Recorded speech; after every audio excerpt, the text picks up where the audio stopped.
Bismillahirrahmanirrahim. Assalamualaikum warahmatullahi wabarakatuh.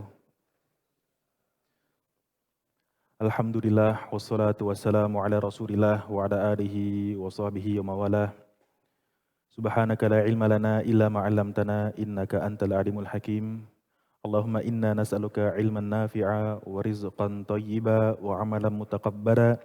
Allahumma inna na'udzubika min ilmin la yanfa' wa min qalbin la yakhsha wa min nafsin la tashba' wa min da'watin la yustajabu laha.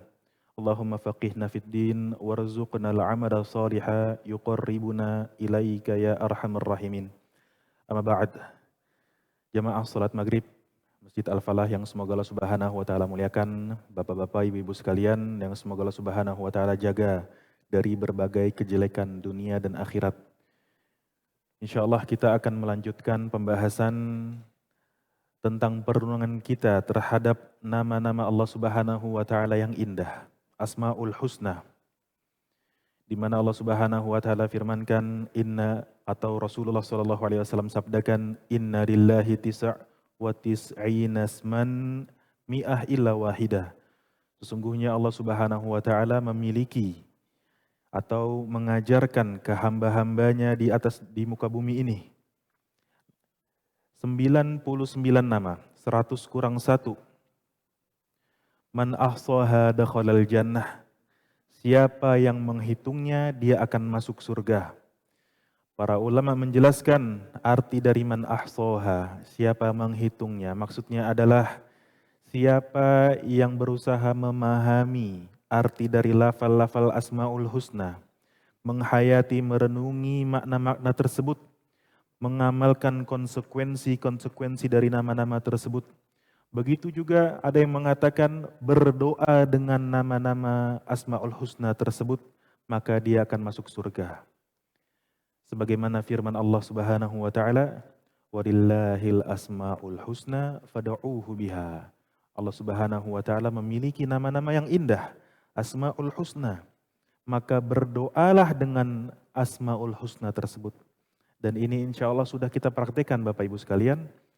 Kita berdoa, Ya Arhamar Rahimin, Ya Dzal Jalali wal Ikram, Ya Hayyu Ya Qayyum, Ya Sami'at Du'a.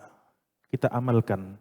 Akan tapi dengan kita mempelajari, dengan mendetail nama-nama tersebut, kita berharap agar Allah Subhanahu wa taala memberikan pemahaman yang lebih detail, yang lebih masuk ke dalam hati-hati kita, sehingga yang demikian kita bertambah iman dan bertambah juga faktor-faktor yang menjadi sebab doa-doa kita diterima oleh Allah Subhanahu wa taala. Seorang ulama mengatakan, kullama izdadal insani ma'rifatan bi asma'illahi wa sifatihi wa ayatihi kana imanuhu lahu akmal. Setiap kali seorang manusia menambahkan pengetahuannya, ilmunya tentang Allah Subhanahu wa taala, tentang nama-nama Allah Subhanahu wa taala, tentang sifat-sifat perbuatan-perbuatan Allah Subhanahu wa taala, tentang ayat-ayat Allah Subhanahu wa taala, maka bersamaan itu pula imannya akan bertambah sempurna. Dan Allah Subhanahu wa taala memerintahkan kita untuk menambahkan iman. Kita setiap hari berdoa, ihdinas siratal mustaqim. Ya Allah, tunjukkanlah kami jalan yang lurus. Ulama menjelaskan siratal mustaqim adalah dinul Islam, agama Islam, atau jalannya Al-Quran. Kita di atas dinul Islam, walhamdulillah. Akan tapi ketika Allah firmankan ihdinas siratal mustaqim, artinya adalah tambah lagi hidayah iman kalian. Tambah lagi hidayah Islam kalian. Begitu juga sebagaimana firman Allah Subhanahu wa taala pada satu ayat yang insya Allah ma'ruf dan masyhur di telinga kita. Ya ayyuhalladzina amanu udkhulu fis silmi kafah wa la tattabi'u khutuwatis syaitan. Wahai orang-orang yang beriman, Allah panggilkan kita dengan panggilan iman. Akan tapi apa yang Allah perintahkan? Udkhulu fis-silmi kafah. Masuklah kalian ke dalam Islam secara keseluruhan, secara komitmen. Padahal kita sudah masuk Islam, kita sudah beriman. Berarti maksudnya adalah agar kalian atau agar kita semua menambahkan iman kita, menambahkan kualitas Islam kita. Begitu juga firman Allah Subhanahu wa taala, "Ya ayyuhalladzina amanu, aminu billahi wa rusulih." Wahai orang-orang yang beriman, berimanlah kepada Allah dan Rasul-Nya. Artinya apa? Agar kita menambahkan kualitas dan kuantitas iman kita. Yang demikian semoga Allah Subhanahu wa taala memberikan kebaikan kepada kita di dunia sebelum di akhirat. Karena semua janji-janji kebaikan yang Allah berikan kepada kita dari ayat-ayat Al-Quran maupun hadis-hadis Nabi SAW, semuanya bergantung dengan kualitas iman. Wa basyiril ladzina amanu. Begitu juga firman Allah Subhanahu wa taala, "Man 'amila shaliha min dzakarin aw untha wa huwa mu'min." Siapa yang beriman, siapa yang beramal soleh dari kalangan laki-laki maupun perempuan, kemudian Allah syaratkan wa huwa mu'min, dalam keadaan dia beriman kepada Allah Subhanahu wa taala. Falanuhyiyannahu hayatan thayyibah. Niscaya kami akan berikan kepada dia hayatan thayyibah, hidup yang thayyibah di dunia sebelum di akhirat. Wala najziyannahum ajrahum bi ahsani ma kanu ya'malun, dan kami akan balas atas apa yang mereka lakukan dengan lebih baik. Yang demikian semoga usaha kita di masjid ini, Bapak Ibu sekalian, dengan keterbatasan kita, keterbatasan amalan kita, semoga Allah Subhanahu wa taala memberikan kebaikan, memberikan manfaat di dunia dan akhirat. Bapak Ibu sekalian, kita masuk ke pembahasan nama Allah Subhanahu wa taala As-Subbuh. Ya, As-Subbuh. Yang demikian sebagaimana disabdakan oleh Nabi Muhammad SAW, Subbuhun Quddusun Rabbul Malaikati Warruh. Allah Subhanahu wa taala adalah Subbuh. Allah Subhanahu wa taala adalah Quddus. Allah Subhanahu wa taala adalah Tuhannya para malaikat dan Tuhannya Ar-Ruh, yaitu Jibril alaihi salam. Hadis ini diriwayatkan oleh ibunda kita yang mulia Ummul Mukminin Aisyah radhiyallahu anha. Beliau mengatakan, "Kana Rasulullah sallallahu alaihi wasallam yaquluhu fi asna'i ruku'ihi wa sujudihi." Nabi Muhammad sallallahu alaihi wasallam membaca zikir ini, Subuhun Quddusun Rabbul Malaikati Warruh, ketika beliau ruku' dan ketika beliau sujud. Sebagaimana kita ketahui bahwasanya di antara rukun salat adalah bertasbih ketika ruku' dan sujud. Lafal-lafal yang kita amalkan biasanya Subhana rabbiyal azim, Subhana rabbiyal azimi wa bihamdih, atau ketika sujud Subhana rabbiyal a'la, Subhana rabbiyal a'la wa bihamdih. Ya, maka ini adalah versi lain, boleh diamalkan. Ini sahih dari Nabi SAW, diriwayatkan oleh Imam Muslim. Maka apa artinya subuh yang menjadi konteks pembahasan kita pada maghrib ini? Subuhun artinya musabbah, disucikan. Maka Allah Subhanahu wa taala maha suci dan maha disucikan dari apa? Dari aib, dari kekurangan, dan dari anggapan-anggapan yang tidak layak bagi Allah Subhanahu wa taala. Allah Subhanahu wa taala maha suci dan disucikan dari aib, dari kekurangan, dan dari apa-apa yang tidak layak disandangkan oleh Allah Subhanahu wa taala. Al-Imam Nawawi rahimahullah mendefinisikan subuh yaitu al-mubarra' minan naqais wasyarik, yang dilepaskan, ditanggalkan, dibebaskan, dibersihkan, disucikan dari berbagai bentuk kekurangan dan dari sekutu, kata Imam Nawawi rahimahullah. Wa kullu ma la yaliqu bil ilahiyah, dan setiap hal yang tidak pantas disandangkan oleh zat yang berhak atas sifat ketuhanan. Yang maha berhak menyandangkan sifat ketuhanan, yang maha berhak untuk kita sungkurkan kepala kita di atas sajadah untuk bersujud kepadanya, yang maha berhak untuk kita turunkan badan kita untuk kita berrukuk sebagaimana perintahnya. Kita amalkan apa yang diperintahkan, kita jauhi apa yang dilarang. Hanyalah zat yang maha mencipta. Selain yang bisa mencipta tidak berhak untuk kita tunduk-tunduk, untuk kita ikuti setiap perkataannya, untuk kita jauhi seluruh larangannya. Begitu juga zat yang mengatur seluruh alam semesta, yang memberi rizki, yang menahan rizki, yang memberi anak, yang menahan anak, yang menyembuhkan, yang menetapkan hamba-hambanya sakit. Zat itulah yang maha berhak untuk kita ibadahi. Kita tundukkan badan kita tundukkan hati kita. Kemudian zat yang secara zatnya maha sempurna, maha indah, dialah yang maha berhak dengan sifat ilahiyah, sifat ketuhanan. Selain yang memiliki sifat-sifat tersebut tidak berhak untuk kita ikuti seluruh perkataannya, kita hindari seluruh larangannya, tidak. Jamaah sekalian yang semoga Allah Subhanahu wa taala muliakan, berarti nama Allah Subhanahu wa taala Subuhun, Quddusun, Rabbul Malaikati Warruh, artinya Allah Subhanahu wa taala Maha Suci dan Maha disucikan. Begitu juga dengan Quddus yang memiliki makna yang mirip. Rabbul Malaikati Warruh, Tuhannya para malaikat dan Tuhannya Jibril alaihi salam. Allah Subhanahu wa taala memiliki nama-nama yang indah. Sebagaimana tadi sampaikan, innalillahi tis'a wa tis'ina asman mi'ah illa wahidah man ahsaha dakhalal jannah. Allah memiliki 99 nama. Siapa yang menghitungnya dia masuk surga.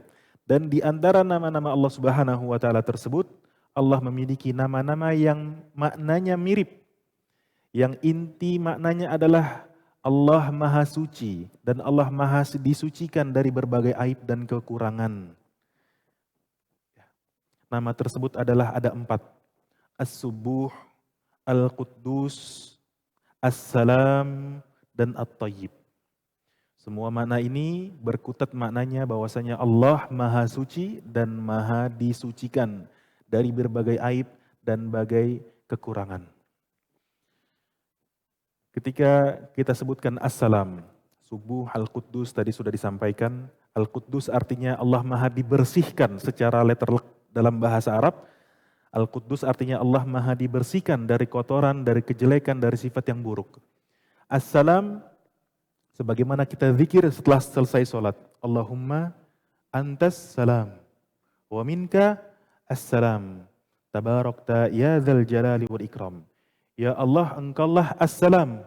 As-salam artinya secara bahasa as-salim, yang selamat. Selamat dari aib, selamat dari keburukan, selamat dari sifat-sifat kekurangan. Maka Allah Subhanahu wa taala ketika kita katakan Allahumma antas salam wa minkas salam, ya Allah engkau maha suci dirimu dan maha suci dari anggapan-anggapan buruk hamba-hambamu. Wa minkas salam, dan dari engkaulah as-salam, keselamatan. Dan kita menginginkan keselamatan berbagai bentuk keburukan yang bisa menimpa kita. Hanya kepada Allah Subhanahu wa taala kita bertumpu. Wa may ya'tasim billah faqad hudiya ila siratim mustaqim. Siapa yang bertumpu pada Allah Subhanahu wa taala, i'tisam dengan Allah Subhanahu wa taala, dialah yang mendapatkan petunjuk ke jalan yang lurus. Begitu juga at-tayyib. At-tayyib artinya yang baik. Lafal ini sudah kita familiar. At-tayyib lawan dari khabith. Khabith artinya jelek, buruk, najis. Rasulullah SAW pernah bersabda, Innallaha tayyibun. Sesungguhnya Allah Subhanahu wa taala tayyib, yang maha baik, yang maha suci dari keburukan. Wala yaqbalu illa tayyiban. Dan Allah Subhanahu wa taala tidak akan menerima kecuali dari yang baik. Hadis ini ada dalam hadis Arba'in An-Nawawiyah, Mungkin bapak-bapak sekalian, ibu-ibu sekalian pernah belajar hadis-hadis 42 dari gubahan atau susunan Imam Nawawi rahimahullah.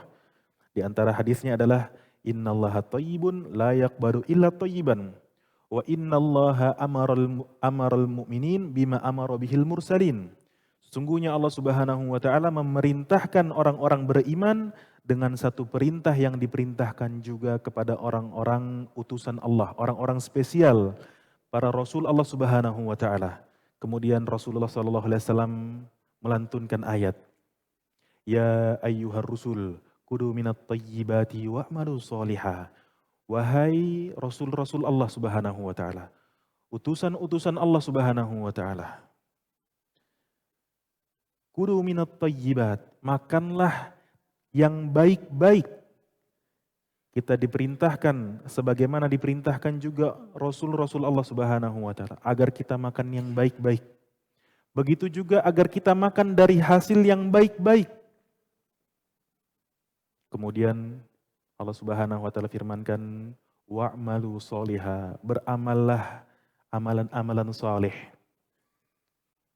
Kalau kita perhatikan Ibu, kita perhatikan Bapak-bapak sekalian, Allah gandengkan perintah setelah makan yang baik-baik, setelah makan dari hasil yang baik-baik, kemudian kita diperintahkan untuk beramal soleh. Isyarat bahwasanya kalau kita sudah mengusahakan kita makan yang baik-baik, dari usaha yang baik-baik, usaha yang berkah, usaha yang halal, insya Allah kita akan dimudahkan untuk beramal soleh. Dan berlaku sebaliknya. Kita lanjut ke pembahasan nama-nama Allah yang menunjukkan kesucian. Ada 4, As-Subuh, Al-Quddus, As-Salam, dan At-Tayyib.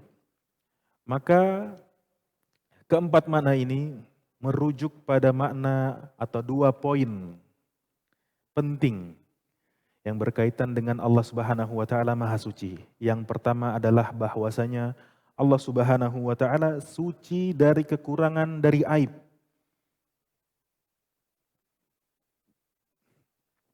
Dari sisi kita tetapkan sifat-sifat Allah Subhanahu wa taala, Allah Maha Suci dari kekurangan dan dari aib. Ketika kita ingat bahwasanya Allah Subhanahu wa taala menamakan dirinya Al-Hayy. Allahu la ilaha illa huwal hayyu Al-Qayyum, Al-Hayy, Maha hidup. Berarti kita juga menetapkan bahwasanya Allah Subhanahu wa taala Maha hidup yang dengan kehidupan yang sempurna. Tidak diawali dengan ketiadaan sebagaimana kita. Allah Subhanahu wa taala tidak ngantuk. Allah Subhanahu wa taala tidak tidur. Kita tetapkan hal tersebut, kita renungi hal tersebut. Begitu juga ketika Allah Subhanahu wa taala menamakan dirinya Al-Alim, Al-Khabir, yang Maha mengetahui. Berarti Allah Subhanahu wa taala tidak disifati dengan pengetahuan yang kekurang, yang ada kekurangannya. Pengetahuan Allah Subhanahu wa taala tidak berawal dari ketidaktahuan sebagaimana kita. Pengetahuan Allah Subhanahu wa taala meliputi seluruh makhluknya. Begitu juga ketika kita sifati atau kita imani Allah Subhanahu wa taala adalah As-Sami' Al-Basir, Maha mendengar, Maha melihat. Maka Allah Subhanahu wa taala kita tetapkan pendengarannya, penglihatannya meliputi seluruh makhluk. Berarti kita harus mengimani benar-benar ketika kita mengeluh bahwasanya keluhan kita didengar oleh Allah Subhanahu wa taala. Maka jangan mengeluh kepada makhluk.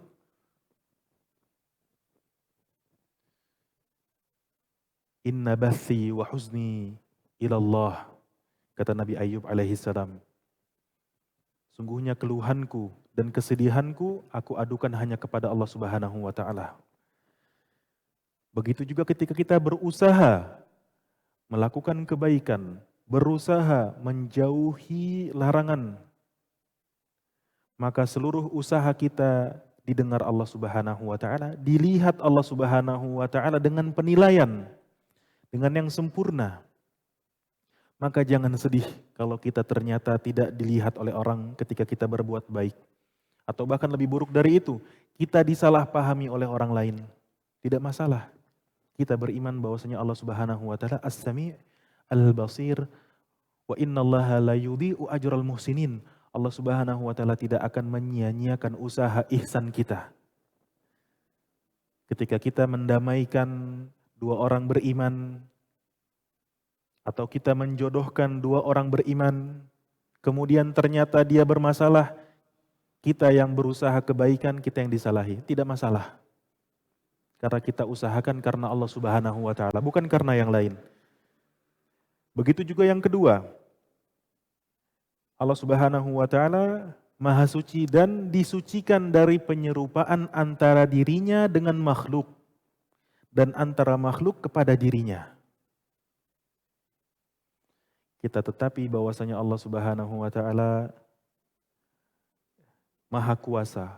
Maka maha kuasanya Allah Subhanahu wa taala maha sempurna, tidak sama dengan kuasanya makhluk, penuh terbatasan. Allah Subhanahu wa taala Al-Hafidh, maha menjaga. Maka kita ingat-ingat bahwasanya penjagaan Allah Subhanahu wa taala yang sempurna. Al-Kafil, Al-Wali. Bapak-bapak sekalian, ibu-ibu sekalian, berusaha menjaga anaknya tidak terpapar keburukan. Akan tapi kita sadar betapapun kita berusaha, pasti di situ ada kelengahan, di situ ada kelalaian. Maka kita menyandarkan penjagaan kepada yang menjaga dengan sempurna. Al-Hafidh, Al-Kafil, Al-Wali. Dialah Allah Subhanahu wa taala. Tidak sama dengan penjagaannya makhluk. Maka konsekuensinya jangan sampai kita bertawakal dengan kemampuan kita. Jangan sampai kita bertumpu kepada selain Allah Subhanahu wa taala. Kalau ada suatu target yang kita ingin capai, maka jangan sampai kita menitik beratkan hati kita kepada dirinya. Jangan sampai. Selalu yang 100% itu hanya kepada Allah Subhanahu wa taala. Adapun makhluk, maka dia bisa alpa. Betapapun dia punya integritas, dia bisa alpa. Boleh jadi ketika kita bertumpu kepada manusia, di situ Allah Subhanahu wa taala tidak ridho dengan perbuatan hati kita. Sehingga Allah Subhanahu wa taala uji hati kita dengan menjadikan orang yang sudah kita tumpukan, sudah kita andalkan, kemudian dia alpa. Dengan tanpa dia sengaja. Di situ Allah Subhanahu wa taala uji. Karena Allah tidak ridho. Ada amalan hati yang dilakukan bukan kepada Allah Subhanahu wa taala, akan tapi kepada makhluk yang penuh dengan kelemahan. Rasulullah Shallallahu alaihi wasallam berkaitan dengan penyerupaan, penyandangan sifat, penyerupaan makhluk atau persamaan antara makhluk dengan Allah Subhanahu wa taala. Nabi kita Muhammad Shallallahu alaihi wasallam pernah mendengar seorang sahabat, dia mengatakan, Masya Allah wa syi'ta. Masya Allah. Karena kehendak Allah Subhanahu wa ta'ala. Wa syi'ta. Dan karena kehendakmu, wahai Rasulullah. Karena saking takjubnya dengan perbuatan Rasulullah sallallahu alaihi wasallam.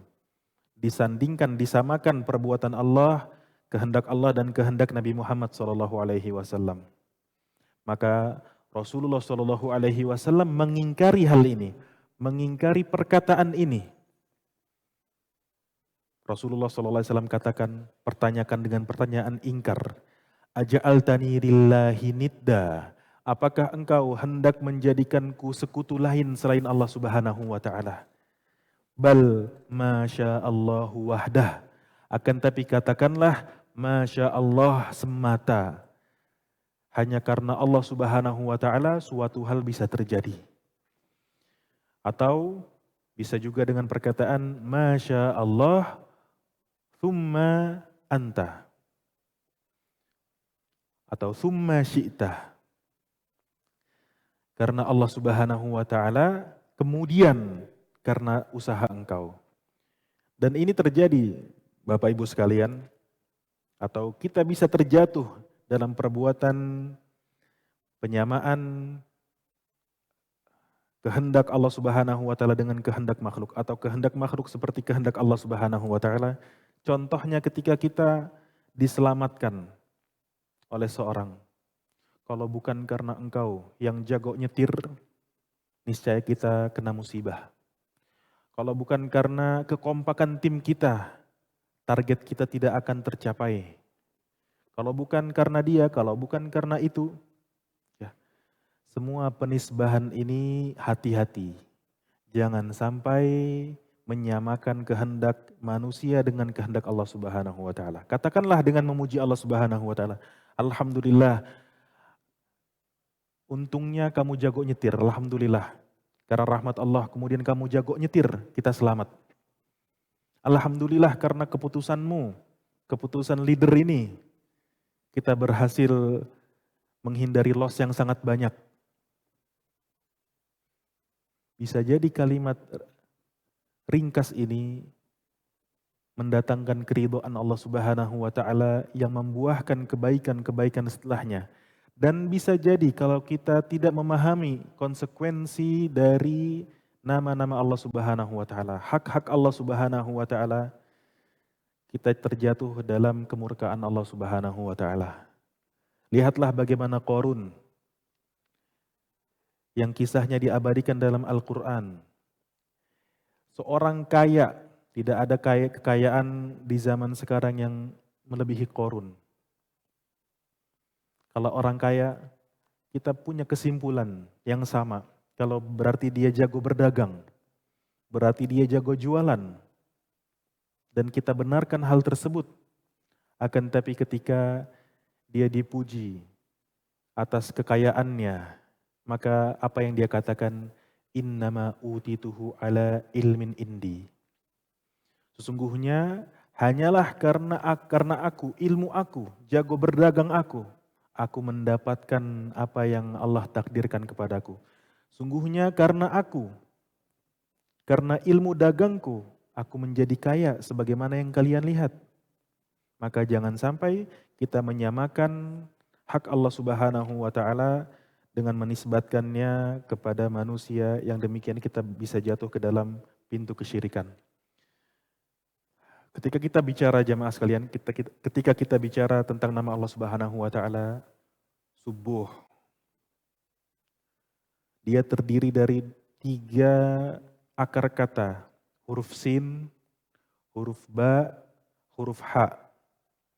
Allah Subhanahu wa taala subuh, maha suci. Maka di sini ada kaitan erat dengan suatu amalan zikir yang disyariatkan, dicintai oleh Allah Subhanahu wa taala, yaitu zikir tasbih yang memiliki akar kata yang sama, sin, ba, dan ha. Maka arti dari kata tasbih yang Allah Subhanahu wa taala cintai, artinya adalah kita menjauhkan dari Allah Subhanahu wa taala sifat-sifat yang tidak layak disandang oleh Allah Subhanahu wa taala, dari aib, dari keburukan. Begitu juga kita jauhkan anggapan dalam diri kita, pikiran kita, hal-hal yang tidak layak disandang oleh Allah Subhanahu wa taala. Maka ketika kita katakan lafal tasbih, apa zikirnya, Pak? Subhanallah. Maha suci Allah Subhanahu wa taala. Di situ kita sudah belajar nama Allah subuh, maka ingat-ingat makna-makna ini, bahwasanya Allah Subhanahu wa taala disucikan dari pikiran-pikiran, dari anggapan-anggapan buruk, dari sifat-sifat yang penuh kekurangan, sifat-sifat aib. Allah Subhanahu wa taala maha sempurna. Dan Allah Subhanahu wa taala secara khusus berfirman bagaimana Allah Subhanahu wa taala menetapkan bahwa dirinya maha suci dari anggapan-anggapan orang Nasrani, dari anggapan-anggapan orang musyrikin. Di antaranya yang pertama, bahwasanya Allah Subhanahu wa taala menetapkan dirinya maha suci dari tuduhan bahwasanya dia memiliki anak. Allah Subhanahu wa taala berfirman, Ya ahlal kitab, dalam surat An-Nisa ayat 171. Maka ketika kita baca ini Bapak Ibu sekalian, baca Al-Quran, kita lewat surat An-Nisa, kita ingat pelajaran As-Subuh ini. Allah Subhanahu wa taala berfirman, "Ya ahlal kitab la taghlu fi dinikum wa la taqulu 'ala Allahi illal haq." Wahai ahli kitab, wahai orang-orang Nasrani, janganlah kalian berbuat gulu dalam agama kalian. Wa la taqulu 'ala Allahi illal haq. Janganlah kalian berkata tentang Allah kecuali dengan kebenaran. Innamal Masihu Isa bin Maryam Rasulullah. Sesungguhnya Al-Masih Isa bin Maryam adalah Rasulullah, utusan Allah Subhanahu wa taala. Wa kalimatuhu alqaha ila Maryam wa ruhun minhu. Dan kalimat yang Allah Subhanahu wa taala sampaikan kepada Maryam dan Al-Masih Isa bin Maryam adalah ruh yang Allah Subhanahu wa taala tiupkan melalui perantara malaikat kepada rahim ibunda Maryam alaihissalam. Fa'aminu billahi wa rusulih, maka berimanlah kalian kepada Allah dan kepada rasul-rasul seluruhnya. Wala taqulu thalathah, janganlah kalian yang katakan yang tiga, janganlah kalian berkeyakinan dengan trinitas. Intahu khairal lakum, berhentilah demi kebaikan kalian. Kemudian Allah Subhanahu wa taala firmankan, Subhanahu, maha suci Allah Subhanahu wa taala, ayyakuna lahu walad, bahwa Allah Subhanahu wa taala memiliki anak. Begitu juga dalam firman Allah Subhanahu wa taala, wa qalu ittakhadhar rahmanu walada subhanah bal ibadum mukramun. Konteksnya adalah Allah Subhanahu wa taala mengingkari apa yang dikatakan oleh kafir-kafir Quraisy yang mereka mengatakan malaikat adalah putri-putri Allah Subhanahu wa taala. Mereka mengatakan Ar-Rahman, Tuhan yang Maha Pengasih, menjadikan malaikat anak mereka, anak perempuan mereka. Subhanah. Maka ketika kita katakan Subhanallah, maka kita ingat makna-makna ini. Allah Subhanahu wa taala Maha sempurna, tidak mengambil anak, tidak mengambil anak perempuan, tidak memiliki sifat-sifat yang merupakan tidak layak disandangkan kepada zat yang memiliki sifat ketuhanan. Bal ibadum mukramun, akan tapi malaikat-malaikat tersebut adalah hamba-hamba Allah Subhanahu wa taala yang mulia. Begitu juga Allah Subhanahu wa taala mensucikan dirinya, mensucikan bahwasanya ada ilah selain Allah Subhanahu wa taala di atas muka bumi ini. Allah Subhanahu wa taala berfirman, "Idzal ladzahaba kullu ilahim bima khalaq." Kalau ternyata ada ilah selain Allah Subhanahu wa taala, niscaya ilah tersebut akan pergi dengan apa yang dia ciptakan, wala ala ba'duhum ala ba'd, dan setiap ilah akan berusaha mendominasi ilah-ilah yang lain. Subhanallahi amma yasifun. Maha suci Allah Subhanahu wa taala terhadap apa yang mereka prasangkakan, mereka sifati. Begitu juga Allah Subhanahu wa taala mensucikan dirinya dari anggapan bahwasanya dunia ini tanpa hikmah, tanpa tujuan. Allah ciptakan langit dan bumi, Allah takdirkan ini dan itu tanpa tujuan, tanpa artinya. Sebagaimana Allah Subhanahu wa taala firmankan dalam ayat yang sering dibacakan oleh imam, alladzina yadhkurunallaha qiyaman wa qu'udan wa 'ala junubihim, dan orang-orang yang mengingat Allah Subhanahu wa taala ketika dia berdiri dan ketika dia duduk, wa 'ala junubihim, ketika dia berbaring pun mengingat Allah Subhanahu wa taala. Wa yatafakkaruna fi khalqis samawati wal ard, orang-orang yang bertafakkur ketika melihat langit dan bumi, melihat bagaimana Allah Subhanahu wa taala takdirkan, Allah Subhanahu wa taala ciptakan apa yang ada di mata dia, di depan mata dia. Kemudian dia katakan subhanah.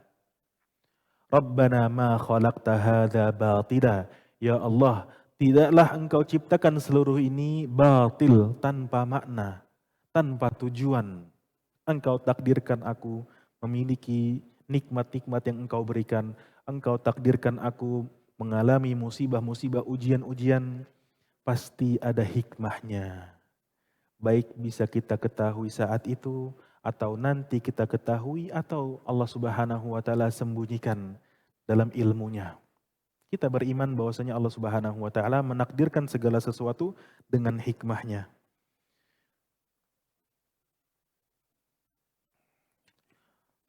Begitu juga jemaah sekalian, di antara yang harus kita ingat bahwasanya ketika kita belajar Allah Subhanahu wa Ta'ala adalah subuhun, maha suci dari sifat-sifat kekurangan. Maka apa yang Allah nafikan berkaitan dengan sifat tersebut, kita harus tetapkan kebalikannya dengan cara yang sempurna. Contohnya adalah sebagaimana kita hafalkan ayat Al-Kursi, ayat kursi. Allahu la ilaha illa huwal hayyul qayyum la ta'khuduhu sinatu wa la naum. Allah Subhanahu wa Ta'ala Al-Hayy, Maha hidup, Al-Qayyum, Maha tegak dan Maha mengurusi hamba-hambanya. Kita harus tetapkan dengan sempurna. Kemudian apa yang Allah nafikan? La ta'khuduhu sinatu wa la naum. Allah tidak ngantuk dan tidak juga tidur. Kita tetapkan lawan dari sifat yang dinafikan tersebut dan menetapkannya dengan cara yang paling sempurna. Allah tidak tidur dan tidak ngantuk. Berarti Allah Subhanahu wa Ta'ala maha hidup. Dan maha hidupnya Allah Subhanahu wa Ta'ala harus ditetapkan dengan cara yang paling sempurna. Kehidupan tanpa awal dan tanpa akhir sebagaimana makhluk-makhluknya. Kehidupan yang sempurna, tidak butuh makan, tidak butuh minum, tidak butuh menikah sebagaimana manusia. Ini adalah kaidah yang sangat penting. Begitu juga ketika Rasulullah SAW mendengar di antara kalangan sahabat ada yang bertakbir, berzikir dengan begitu kencangnya. Maka Rasulullah SAW katakan, Innakum la tad'una asam. Sungguhnya kalian tidak menyeru kepada zat yang tuli. Maka tidak perlu mengeraskan suara sampai mengganggu yang lain. Maka kita tetapkan lawan dari tuli adalah mendengar. Dan kita tetapkan dengan sifat Allah Subhanahu wa Ta'ala pendengaran yang maha sempurna. Pendengaran yang walaupun kita berbisik-bisik, pendengaran walaupun kita ucapkan dalam hati kita. Begitu juga ketika kita ingin bergibah, kita ingat bahwasanya Tuhan kita, Rabb kita, As-Sami', maha mendengar, maka jangan sampai kita bergibah. Kita ingin berbuat makar, menjebak orang yang tidak kita sukai. Tuhan kita maha mendengar rencana kita. Begitupun sebaliknya, kita tidak perlu khawatir dengan rencana orang yang ingin menjatuhkan kita, ingin mengusahakan keburukan kepada kita. Allah Subhanahu wa Ta'ala maha mendengar, maka kita meminta pertolongan, perlindungan hanya kepada Allah Subhanahu wa Ta'ala. Jemaah sekalian, yang terakhir sebelum kita tutup majelis kita di sore maghrib ini, di antara konsekuensi makna nama Allah Subhanahu wa Ta'ala subuh, maha suci. Maha suci dari aib, maha suci dari berbagai keburukan, bahwasanya kita harus menjauhi anggapan atau pikiran buruk kita kepada Allah Subhanahu wa Ta'ala yang tidak layak disandang oleh Allah Subhanahu wa Ta'ala. Secara sederhana, kita tidak boleh suudzon kepada Allah Subhanahu wa Ta'ala. Tidak boleh prasangka buruk kepada Allah Subhanahu wa Ta'ala. Maka ketika kita bertasbih, subhanallah, subhana rabbiyal azim, subhana rabbiyal a'la, bukan hanya sifat-sifat Allah tidak memiliki anak, Allah tidak mengambil anak perempuan, tidak ada Tuhan selain Allah, tidak ada ilah selain Allah. Begitu juga dari anggapan buruk yang bisa setan bisikan ke dalam hati kita. kita jauhi suudzon tersebut. Dan Ibnul Qayyim rahimahullahu ta'ala dalam kitabnya Zadul Ma'ad menyebutkan banyak sekali bentuk-bentuk suudzon kepada Allah Subhanahu wa ta'ala yang semoga menjadi penutup kita pada majelis kita kali ini dan semoga menjadi manfaat.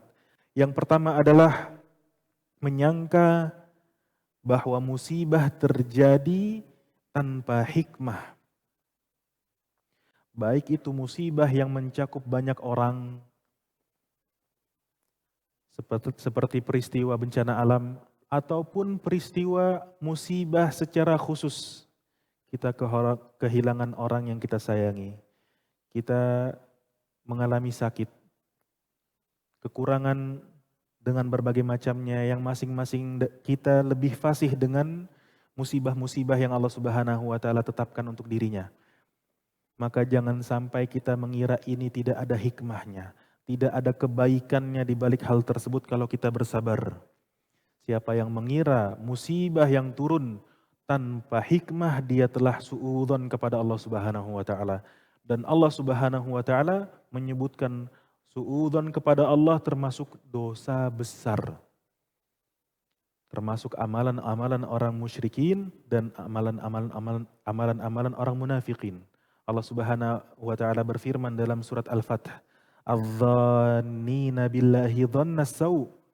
Orang-orang musyrikin, orang-orang munafikin, yang perempuan dan yang laki-laki, mereka bersangka-sangka buruk, berprasangka buruk kepada Allah Subhanahu wa ta'ala.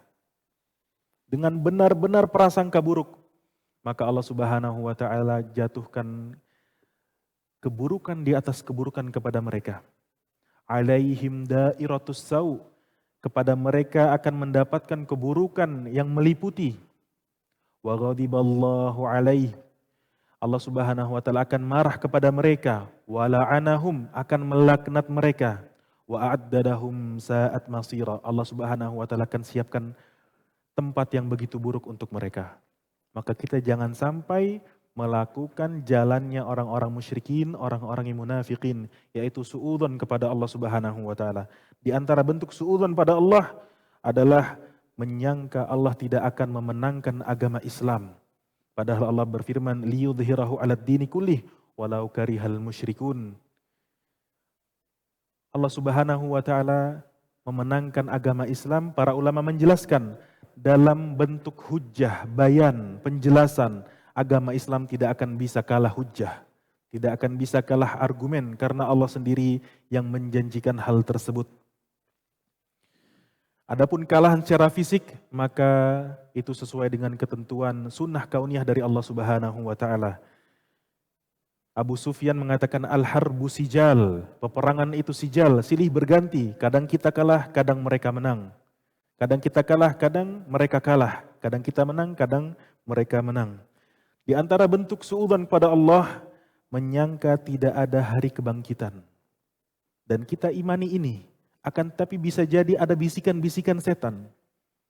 Kenapa itu orang kufur kepada Allah kayaknya beruntung terus, sepertinya mendapatkan rizki tidak terbatas-batas.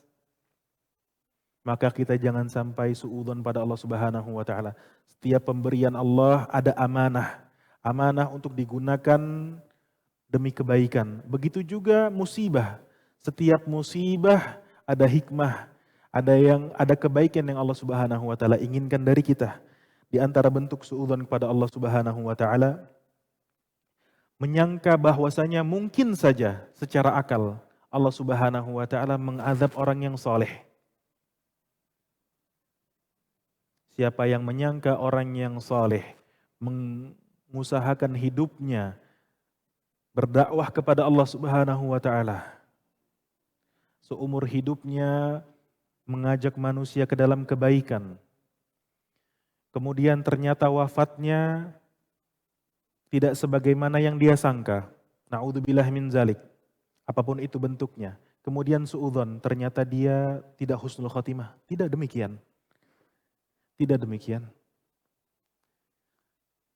Siapa yang menyangka orang soleh kemudian akan diazab oleh Allah Subhanahu wa ta'ala, dia telah suudzon kepada Allah Subhanahu wa ta'ala. Begitu juga Allah menciptakan manusia tanpa tujuan, tanpa petunjuk, tanpa diberikan perintah, tanpa diberikan larangan, semua ternyata yang Allah perintahkan kepada kita, yang Allah larang kepada kita, tidak ada konsekuensinya di akhirat. Semuanya prank. Maka ini adalah bentuk suudzon kepada Allah Subhanahu wa taala. 3 poin terakhir sebelum kita azan, sudah masuk waktu. Kemudian menyangka Allah menyia-nyiakan kebaikan hamba-hambanya. Seorang sudah kembali kepada Allah, bertaubat kepada Allah Subhanahu wa taala dengan berbagai kemaksiatan yang terlanjur dia lakukan. Kemudian di akhir hidupnya, sebulan, sepekan, 1 hari, kembali kepada Allah Subhanahu wa taala, kemudian menyangka Allah tidak akan mengampuni, berarti dia telah suudzon kepada Allah Subhanahu wa taala. Begitu juga menyangka kalau seorang meninggalkan sesuatu karena Allah, Allah tidak akan menggantinya dengan kebaikan yang lebih baik. Kita hindari apa yang Allah larang. Kemudian menyangka perbuatan kita tidak akan diganti lebih baik, kita telah suudzon kepada Allah Subhanahu wa taala. Yang terakhir, menyangka kalau kita berbuat kebaikan, mengeluarkan harta, mengusahakan tenaga, mengusahakan pikiran, mengusahakan hati kita untuk bersabar, walaupun sedikit, kita menyangka Allah tidak akan membalas dengan yang lebih baik, kita telah suudzon kepada Allah Subhanahu wa taala.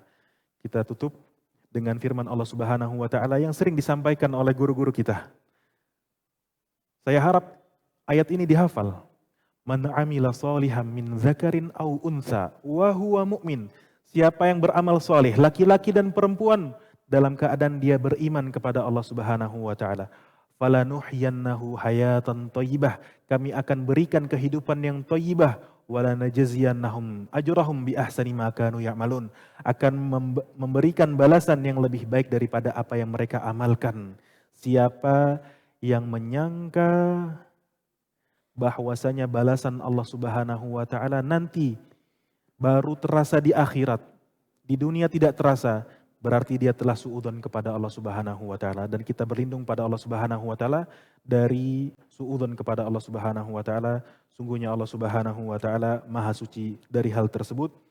Kita tutup dengan doa kafaratul majlis yang awalnya adalah tasbih kepada Allah Subhanahu wa taala. Subhanakallahumma bihamdik asyhadu an la ilaha illa anta astaghfiruka wa atubu ilaik. Wa sallallahu ala nabiyina Muhammad wa ala alihi washabihi wasallam. Apa yang kurang itu dari saya dan apa yang baik maka itu dari Allah Subhanahu wa taala. Assalamualaikum warahmatullahi wabarakatuh.